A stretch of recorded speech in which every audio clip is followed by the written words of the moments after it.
ayan na naman, balak ni chef lutuin guys. Water lily talaga yan.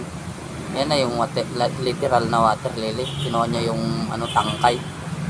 Yung bilog-bilog yung tangkay ng water lily. So ayan. Tapos naman yung ano, lumot. So yung mga lumot na yun ay nakukuha sa hilog.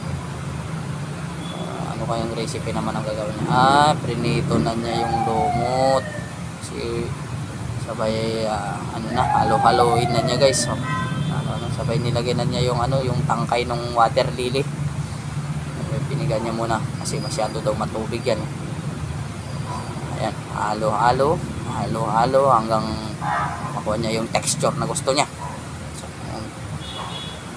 ayan, nilagyan na niya ng asin guys para magkaroon na siya ng ano, masarap na lasa.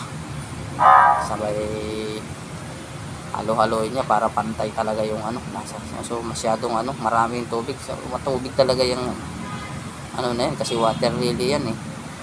Yung tangka niyan eh, mas matubig yan eh. Pagka kahit hindi mo nalagyan ng tubig yan paglulutuin mo, kusa na magkakaroon ng tubig yan.